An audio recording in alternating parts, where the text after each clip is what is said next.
Jaya Radha Madhava Jaya Kunja Bihari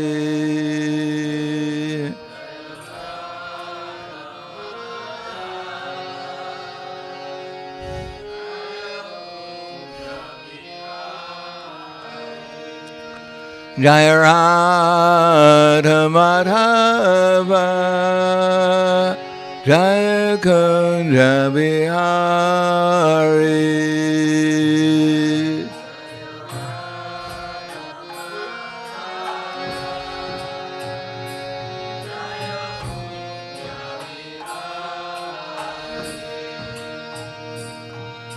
Gopi Jana Ballabha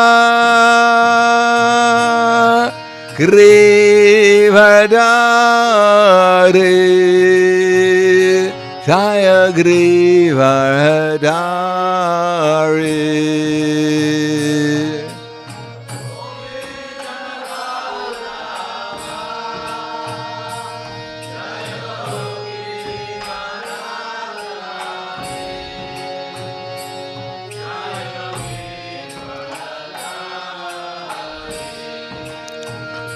Gopi Jana Ballabha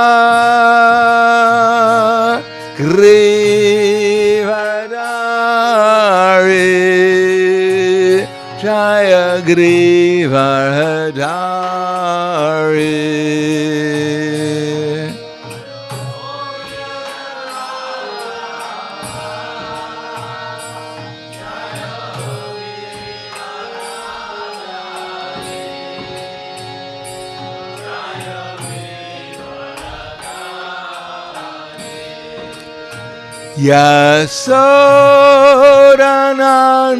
Yasodanandana Raja Janaranjana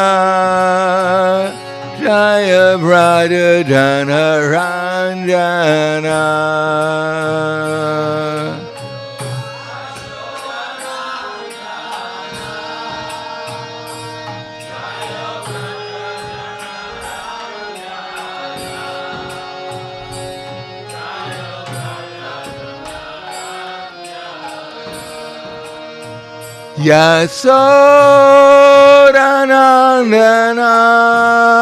Yasodanandana Raja Janaranjana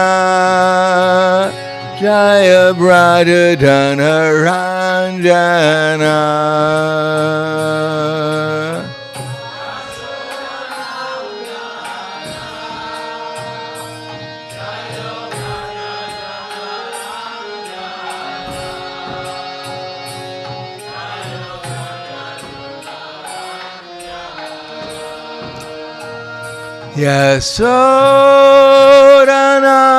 Yasodanandana Raja Janaranjana Jaya Raja Janaranjana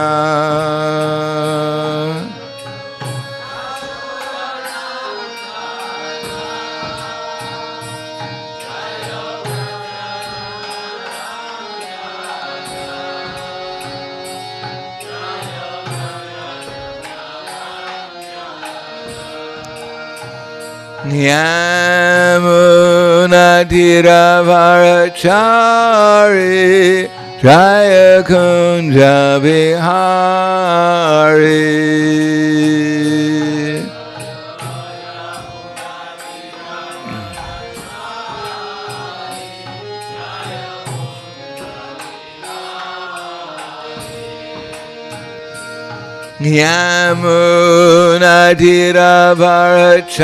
Yamunatiravarachari Jaya Kunja Bihari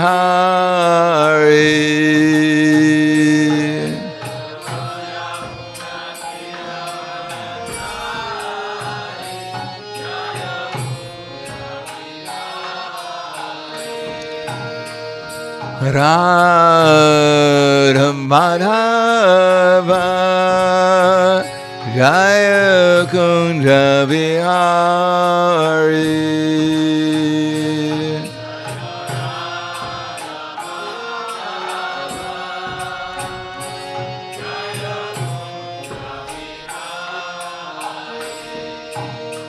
Jaya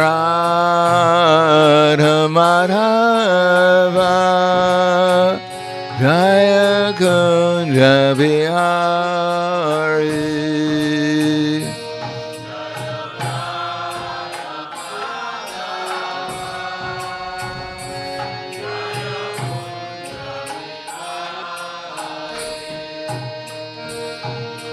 Gopidana Balaba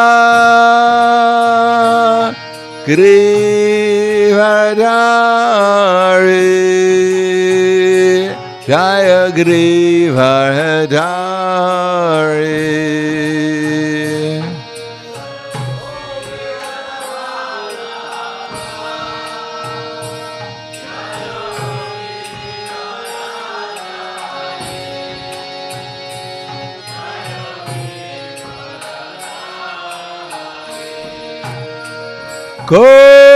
Gopidana Balaba Grivardhari Jaya Grivardhari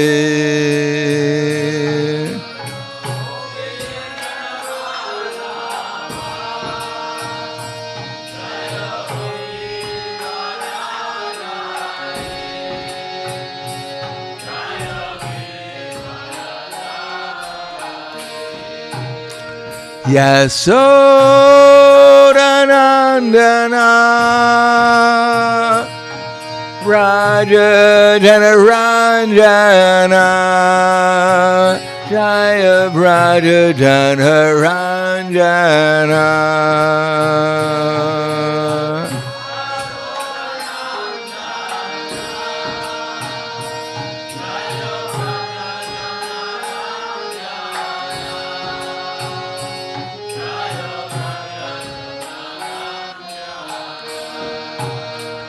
Yasodanandana Raja Janaranjana Jaya Braja Janaranjana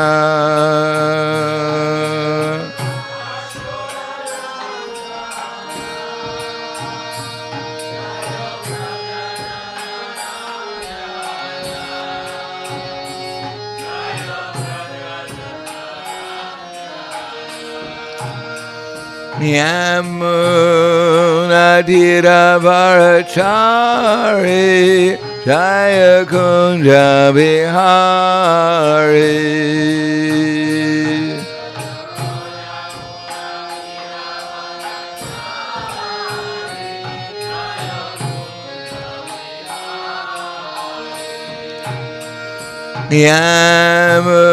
Yamunadira Varachari Jaya Kunja Bihari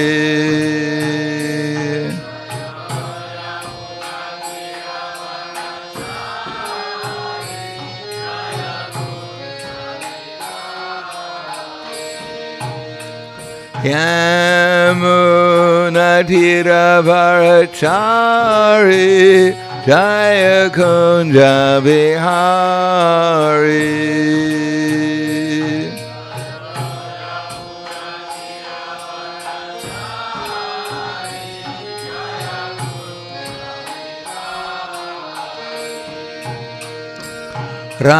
Radha Madhava Jaya Kunja Bihari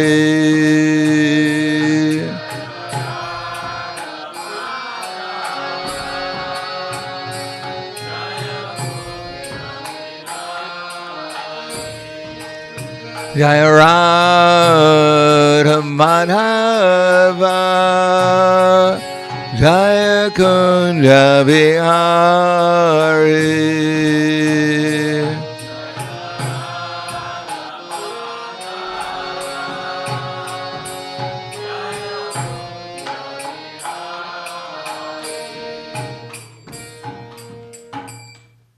Jayam Vishnupad Paramahansa Prabhudakacharya Astatara Sadushi Shiman His Divine Grace Shalasi Bhaktivedanta Smaraj Srila Prabhupada ki jai. Gaur Premanande Hariva. Slava Zabrani Bhaktam. Slava Shri Guru Shri Grangi. Om Vishnu Vidaya Krishna Prastavute. Srimate Bhaktivedanta Swami Namane. Namaste Saraswati Deve. Gauravani Vicharane. Nirvishesha Srinivadi Paskatyade Satarne.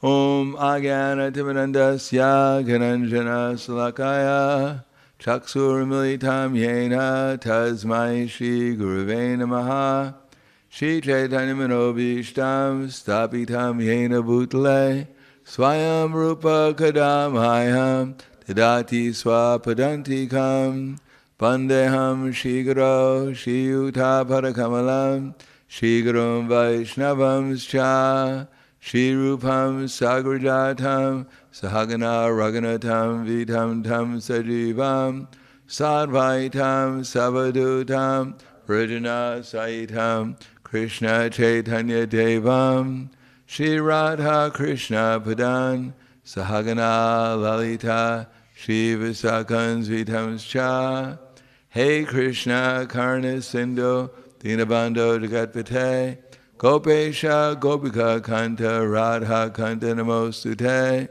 Tapta Kanchana Gaurangi Radhe Vrindavaneshwari Prishubhanu Sudadevi Pranamami Hari Priye Vanchakapa Durvyascha Kripa Sindhu Vyevacha Patitanam Bhavanebhyo Vaishnavebhyo Namo Namaha Shri Krishna Chaitanya Pranityananda Shadwaita Gadadhar Shivasati Gaur Bhaktivinoda Hare Krishna Krishna Krishna Hare Hare Hare Rama Rama Rama Hare Hare Om Namo Bhagavate Vasudevaya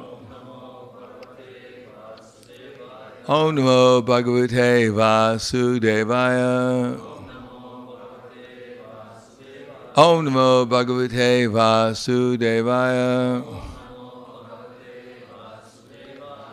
Srimad Bhagavatam, Canto 8, Chapter 19, Chapter 20.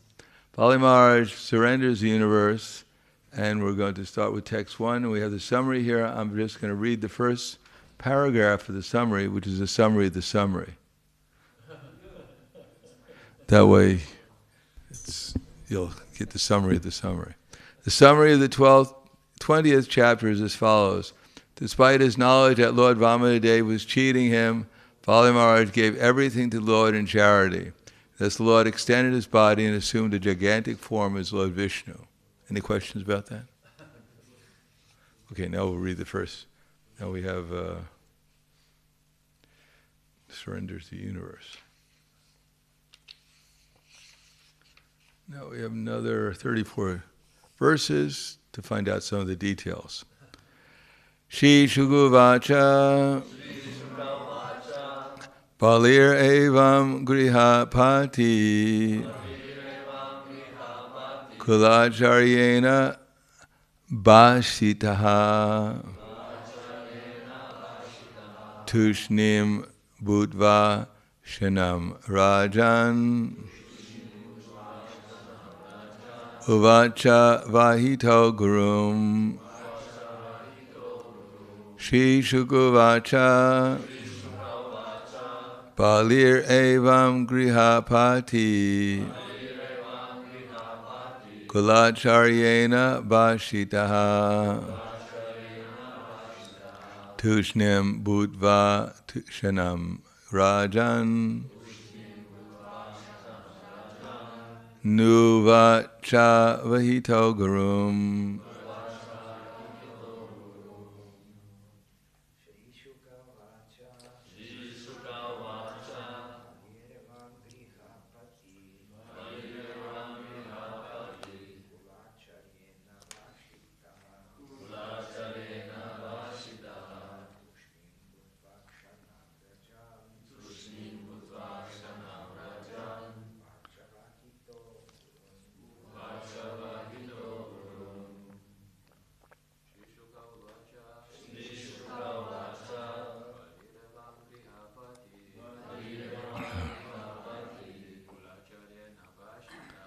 Kulavachena vachita Vadvitam Rajan Vacha Vahito Gurum. Ladies. Shri Shugu Vacha Valir Evam Grihapati Kulacharyena Bhashita Tushnim Budvashanam Rajan Uvacha Vahito Gurum. Shri Shugavacha. Shri Shukadeva Goswami said,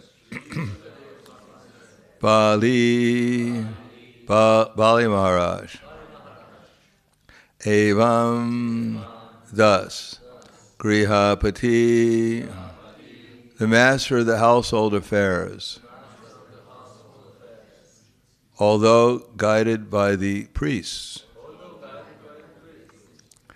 Kula Acharyena, by the family Acharya or guide,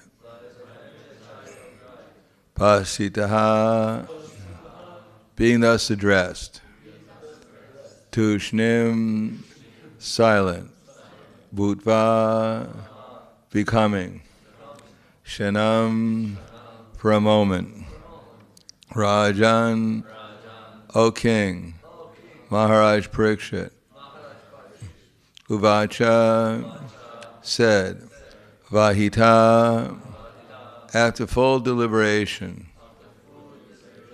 Gurum, unto his spiritual master. Translation and purport by His Divine Grace, A.C. Bhaktivedanta Swami Srila Prabhupada. Shri Shukadeva Goswami said, yes, O King Parikshit, when Bali Maharaj was thus advised by his spiritual master, Shukracharya, his family priest, remained silent for some time, and then, after full deliberation, replied to his spiritual master as follows. Purport: Srila Vishwanath Chakravarti Thakur remarks that Bali Maharaj remained silent at a critical point. How could he disobey the instruction of Shukracharya, his spiritual master?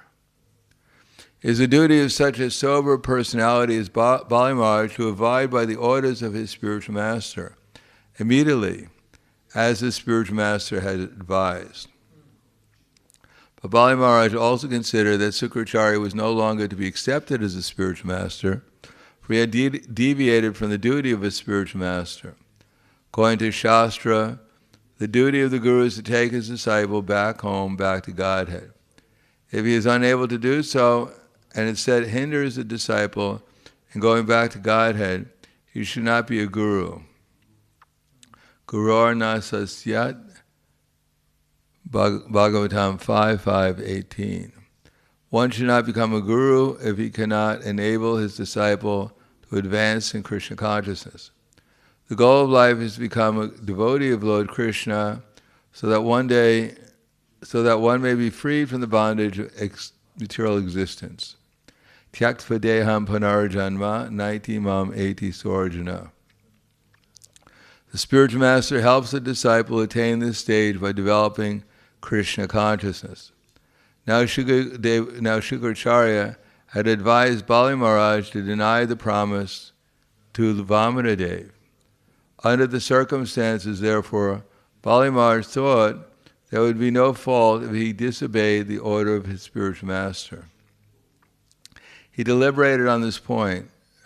Should he refuse to accept the advice of his spiritual master, or should he independently do everything to please the Supreme Personality of Godhead? He took some time. Therefore it is said, Tushnim Bhutva Shanam Rajan Uvacha Vahito Gurum. After deliberating on this point, he decided that Lord Vishnu should be pleased in all circumstances, even at the risk of ignoring the Guru's advice to the contrary. Anyone who is supposed to be a Guru, who goes against the principles of Vishnu Bhakti cannot be accepted as a guru. If one has falsely accepted such a guru, one should reject him. Such a guru is described as follows in the Mahabharata. Gururap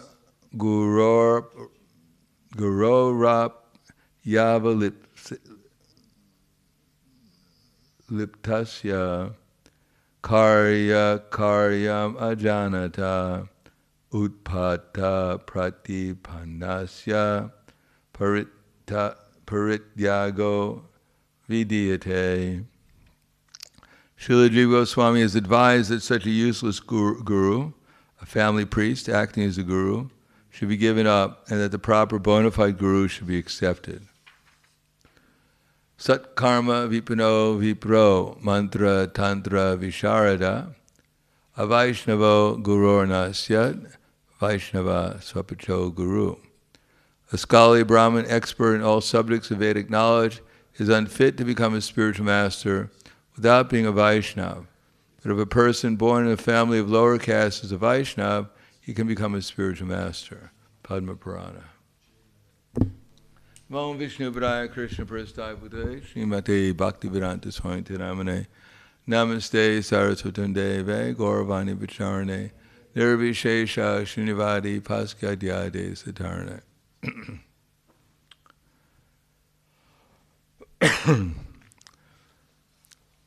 So guru means, in Sanskrit, it means heavy, as opposed to lagu. And heavy means, in this particular case, heavy with knowledge. And ultimately Krishna says in Bhagavad Gita, Yomam evam asamudo janati purushottama sasarvavit bhajante mam sarvabhavena bharata. One who understands me as the Supreme Personality of Godhead without doubting is said to be the knower of everything, and therefore he engages himself in full devotional service. Iti guyatamam shastram idam yuktva maya naga. That this is the most confidential part of all Vedic knowledge, and whoever understands it will become wise, and his endeavors will know perfection. Iti guyatama shastram idam yuktva maya naga. What's the next one? We become wise. Something. Itva bhutva buddhimat syat krita kritascha bharata.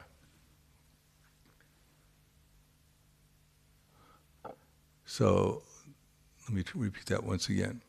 Iti guyatama shastram idam yuktva maya naga. What's the next word? What's that? Et tat buddhva buddhimat syat. It still doesn't make any sense to me. So that's chapter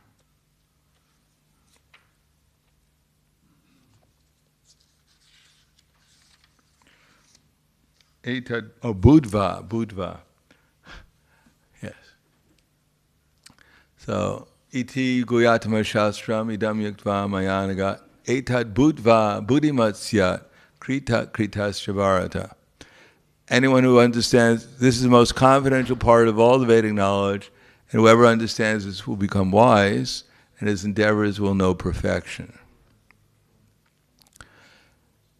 In other words, to know Krishna as the Supreme Personality of Godhead is the perfection of all study, all sacrifice, all endeavors. The whole idea is to meet Krishna and revive our relationship with him. And therefore, Krishna sends help. Actually, everyone in this material world is helping us revive our relationship with Krishna, either directly or indirectly. Because everyone is a little tiny soul in a material body. Some bodies are bigger than others, but we're all simply little tiny souls and bodies. And every body is directed by Krishna, either directly or indirectly. Directly means through his spiritual energy, and indirectly means through his material energy. In any case, Krishna ultimately is in control of both energies. And therefore, whoever we meet is actually a representative of Krishna, either to give us reactions for our previous sinful activities or to help inspire us to become Krishna conscious. Sinful or pious activities, but sinful or pious activities, they're very similar because they're all based upon forgetfulness of Krishna to some degree or another. Pious activities means forgetfulness of Krishna, but in a good way. Not knowing Krishna fully, but at least knowing that Krishna is there. But in the spiritual energy, then that's directly serving Krishna.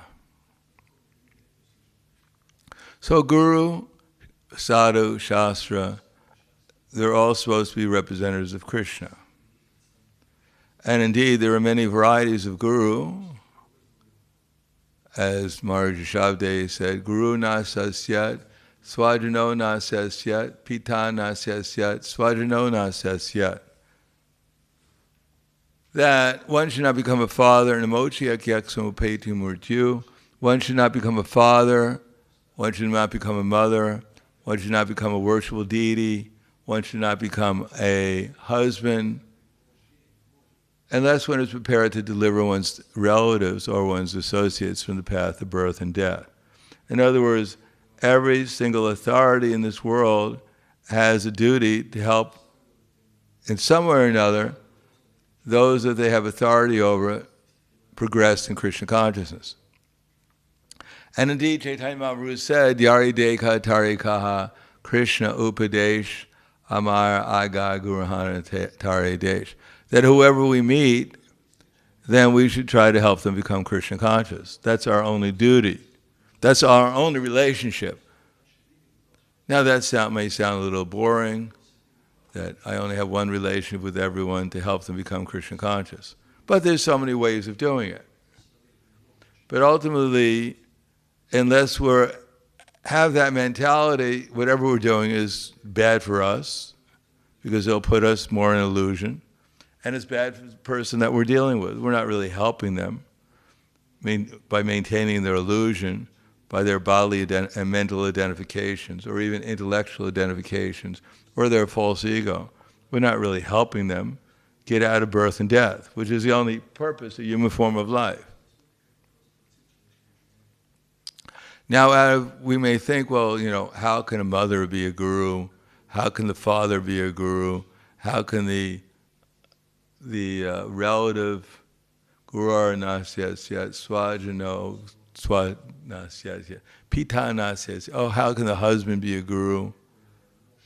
How can a very influential person, daiva means people who have great influence, how can they be guru? We have one guru, our Diksha guru, and he's our guru, and we follow him, and the others, we have a license to ignore them because they're not guru. So that kind of mentality means that we don't understand what the service of guru is. We don't even understand what guru is. We don't understand that whoever we meet, we're coming in contact with Krishna, and if we carry the orders of the disciple succession, the vision that Krishna gave in Bhagavad Gita, because ultimately all gurus are dependent upon Krishna. One cannot be guru in any way, whether a mother or a father or an important person in society or a husband or a relative, unless they're in contact with Krishna and they know what Krishna wants them to do and what they want them to say to help their dependents make progress in Krishna consciousness. Anyone who's not doing that is wasting their time, not only wasting their time, they may be wasting billions and trillions of years of people's time. So they got the human form of life, and they're being trained to become a cat or a dog in their next lifetime.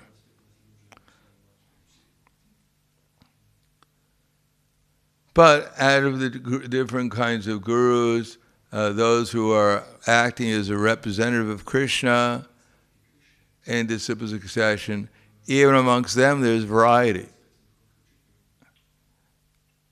But because the order of Krishna, if they're speaking the order of Krishna, then they're considered to be one. But still there's variety. As in the Chaitanya Charitamrita it is said that Shiksha Guru Ke Ta Krishna Shiksha Guru Ke Ta Krishna Swarup Antaryami Bhakta Shrestha Eduri Rup. That the Shiksha Guru, he's said to be a representative of Krishna. Shiksha Guru Ke Ta Jani Krishna Swarup Antaryami, the super soul, Bhakta Shrestha, and the best of the devotees, Eduri Rup. This is how Krishna appears. But then Prabhupada writes in the purport, there are two kinds of Shiksha Gurus. The one who's actually situated in transcendence, and he's experiencing pure Krishna consciousness. Therefore he knows, if he asks Krishna, what should I do? Then Krishna tells him exactly what he should do. As a matter of fact, he's the perfect instrument for Krishna to spread Krishna consciousness. And there's others who are not on that level, but they have experience because they've surrendered to one degree or another, and therefore they can help raise those who are following them at least to their level. But then Prabhupada writes, the Acharya, in the true sense of the term, who is authorized to deliver Krishna, enriches the disciple with full spiritual knowledge and thus awakens him to the activities of devotional service. So there are actually activities on the spiritual platform. There are activities of the soul. But first we have to find out, we have to become aware of our soul before we can. But even we perform the activities externally of sadhana bhakti, that means that the soul is actually being engaged in the activities of devotional service.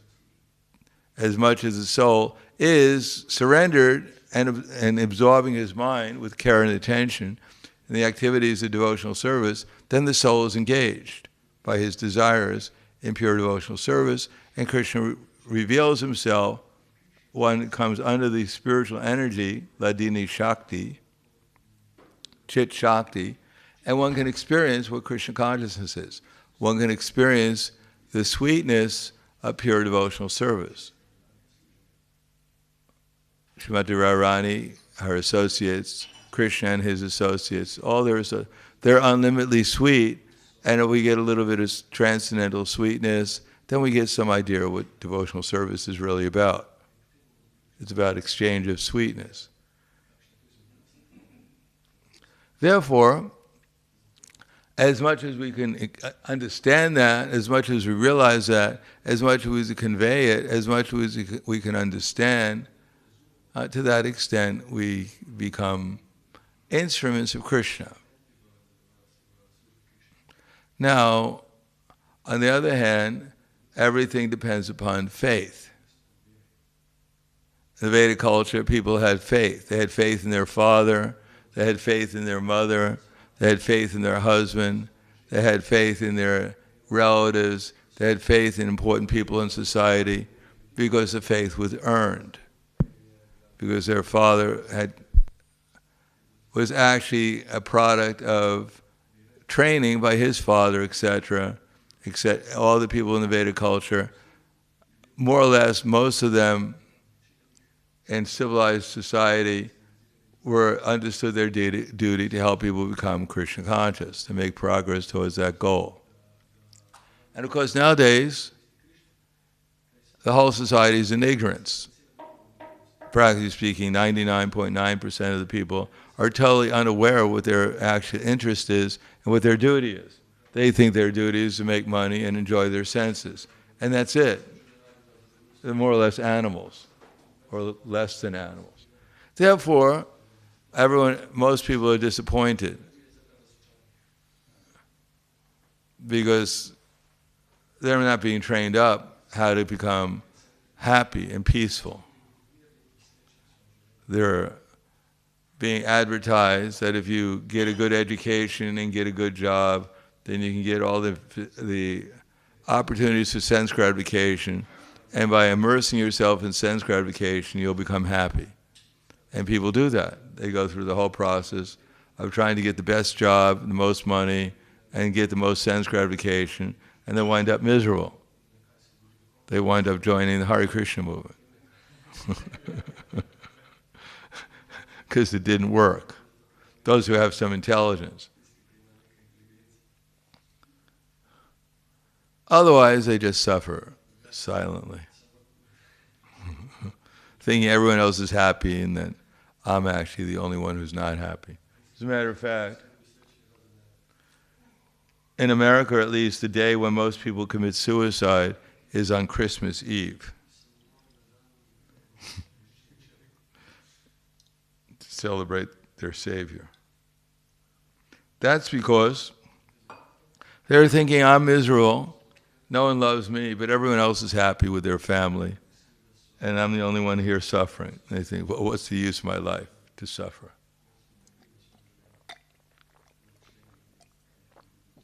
But actually everyone's suffering because either consciously or unconsciously, if they drown out their miseries enough with intoxication, then maybe they're not aware of their suffering.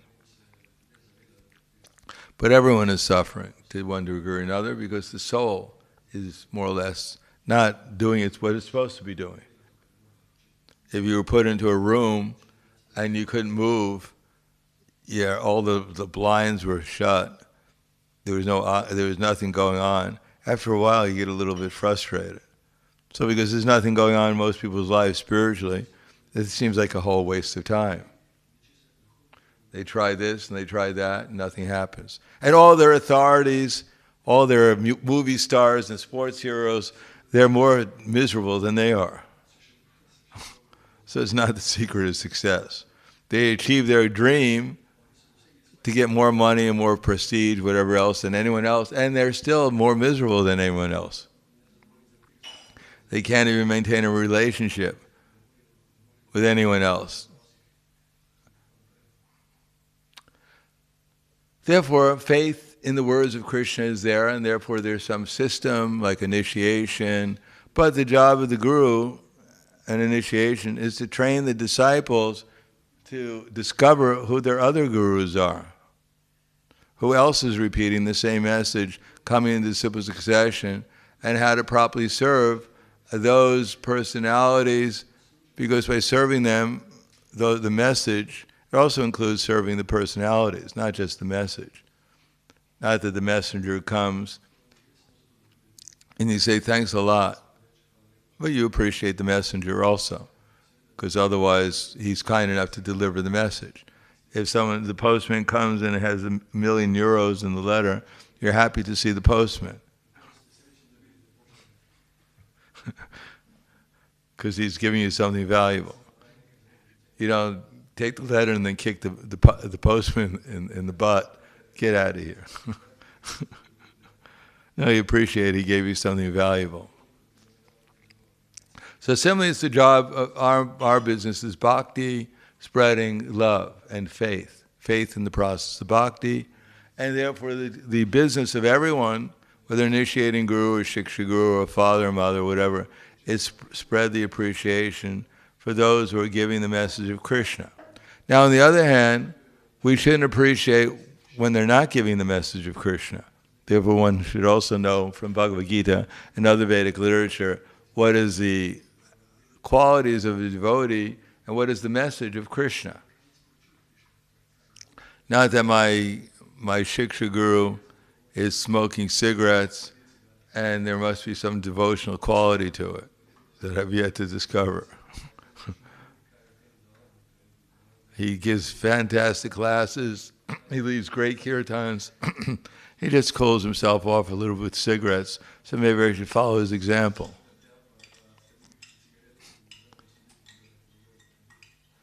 The flesh, the spirit is willing, but the flesh is weak. No, one should be able to see the good qualities, how one is engaged in devotional service, but at the same time not imitate things that are deviating from the standard of pure devotional service. Therefore, Haridas Thakur told, Sanatana Goswami told Haridas Thakur, some people follow there very strictly, but they don't preach. And others preach very nicely, but they don't follow so strictly. But you're the best because you follow strictly and you preach. So our example, our standard, is not that Prabhupada is the only devotee in our society or the only devotee better than we are or more advanced than we are, but our standard is Srila Prabhupada. How he spread Krishna consciousness, how he did, mainly how he knew, how he's convinced that there is no difference between Krishna and his name, and that Krishna is the Supreme Personality of Godhead, and how he spent his entire existence trying to distribute Krishna consciousness to others. That he knew his identity was that as servant of the servant of the servant of Krishna, and he spent all his time, everything he did, everything he said, was meant to help people realize that also.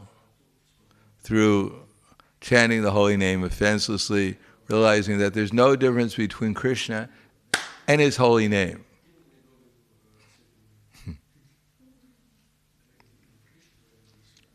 So, anyone who can help us realize those three things, that there's no difference between Krishna and his name, anyone who's dedicated fully, anyone who is trying to help others realize that they're servants of the servants of Krishna, and who's dedicating their lives to distributing this knowledge to others, they can be accepted as guru.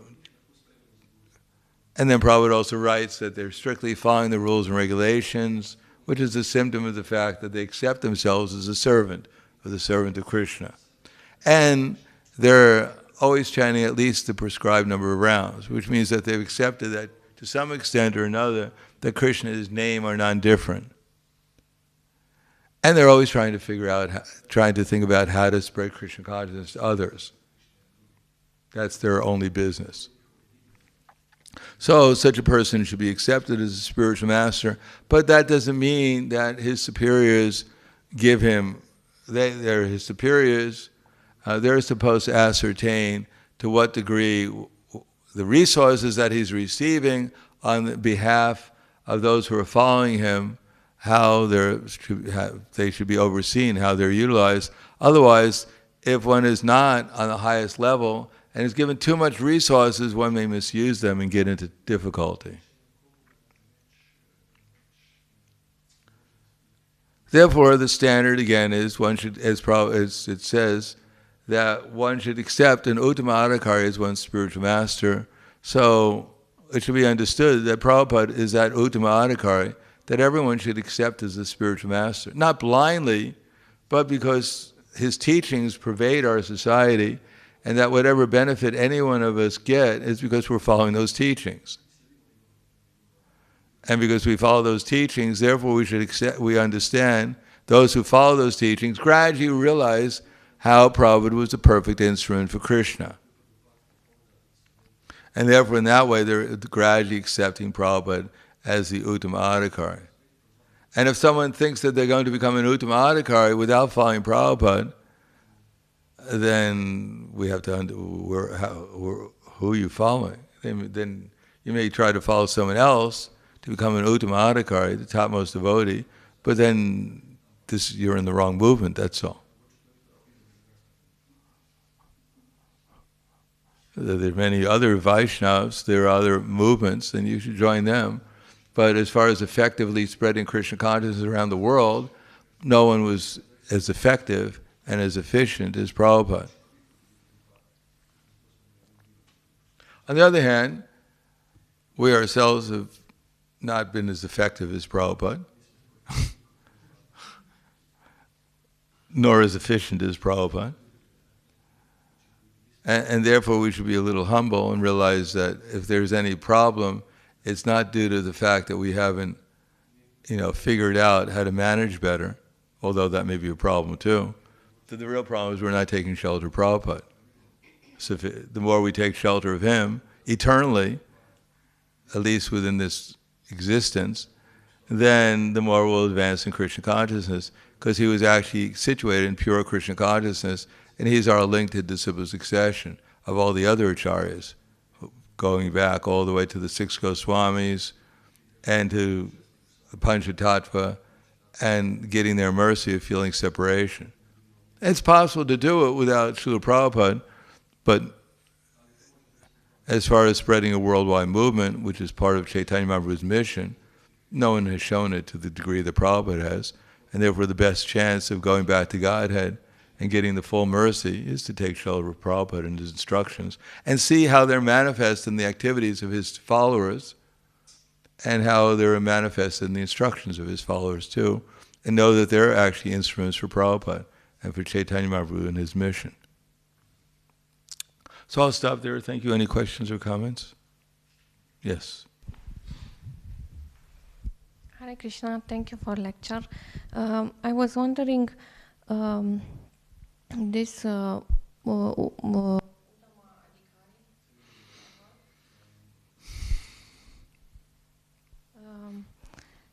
I understood, or at least my understanding is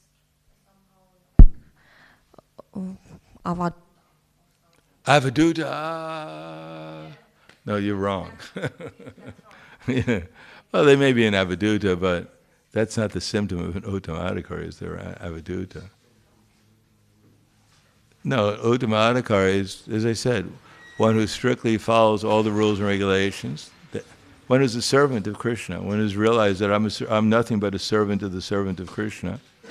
One who has realized Krishna in this age, that there's no difference between Krishna and his name. One who's dedicated his life completely to spreading Krishna consciousness. That's an uttamadhikari. That's how you can tell who's an uttamadhikari. in my head it was like at that level they don't see only the souls, only the best. You mean they embrace the tiger, they embrace the elephant?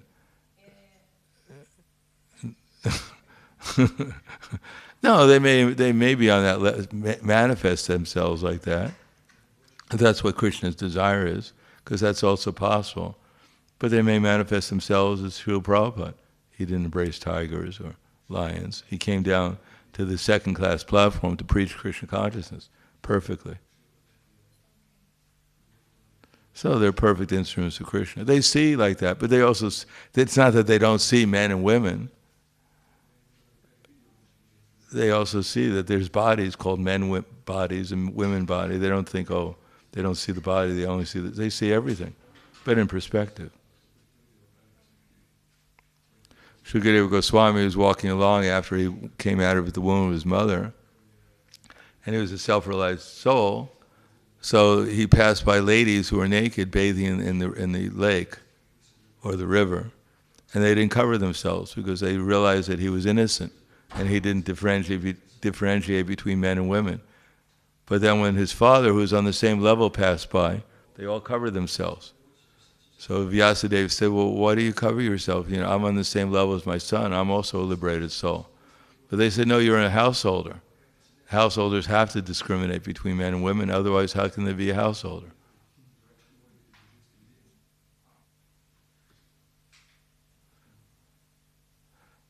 Anything else? Yes.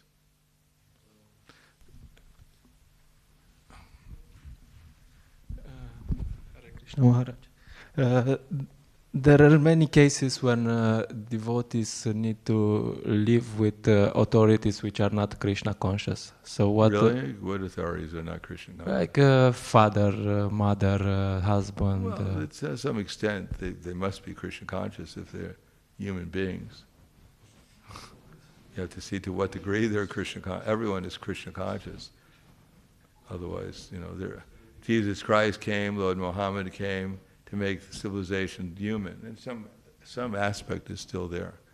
But anyhow, what's your question?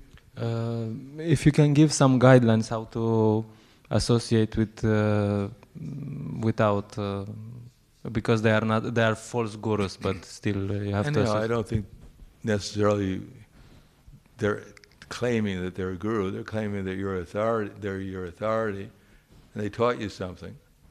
You know how to be a human being, at least to some degree. So you respect them. Sanatana Goswami, when he was trying to become hearing from the Brahmins, Srimad Bhagavatam, the Nawab Hussain Shah, who wasn't a pure devotee, came. But Sanatana Goswami offered him all respect because he was the king, a representative of Krishna. So we have to learn how to offer respect. Prahlad Maharaj offered respect to Hiranyakashipu. So we have to try to be in harmony, maintain our relationship with our Prabhupada, our disciple succession, our spiritual master, maintain our position as their servant, and try to be in harmony with the people that we come in contact, including our Father. Of course, if he tells you, do this, and it's not Krishna conscious, you just shake your head and say, yes, yes, yes, of course. And then you don't do it, that's all. But better not to get into conflict.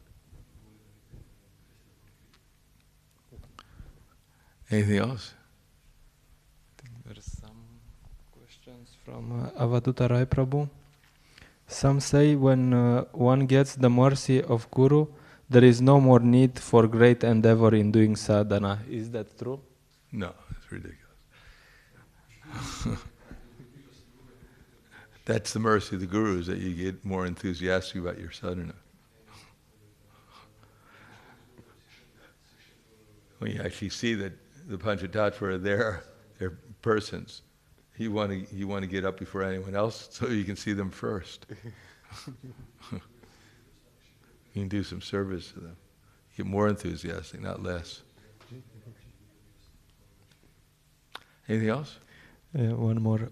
How can a Kanishta or Madhyama Bhakta recognize an Uttama Adhikari who even doesn't want to preach because sees everyone as a devotee? Kanishta Adhikari has a hard time understanding very much because they're Kanishta Adhikaris. But a Madhyama Adhikari has some discrimination. He might be able to understand by Shastra, by some experience. Kanishta Adhikari is not very clear on Shastra and doesn't have much experience usually on the spiritual platform. So he'll have a hard time. The Madhyama Adhikari will have an easier time if he utilizes Guru Sadhana and Shastra to discriminate. Anything else? Well, Grantaraj Srimad Bhagavatam ki jai, Srila Prabhupada ki jai, Gaur Premanande.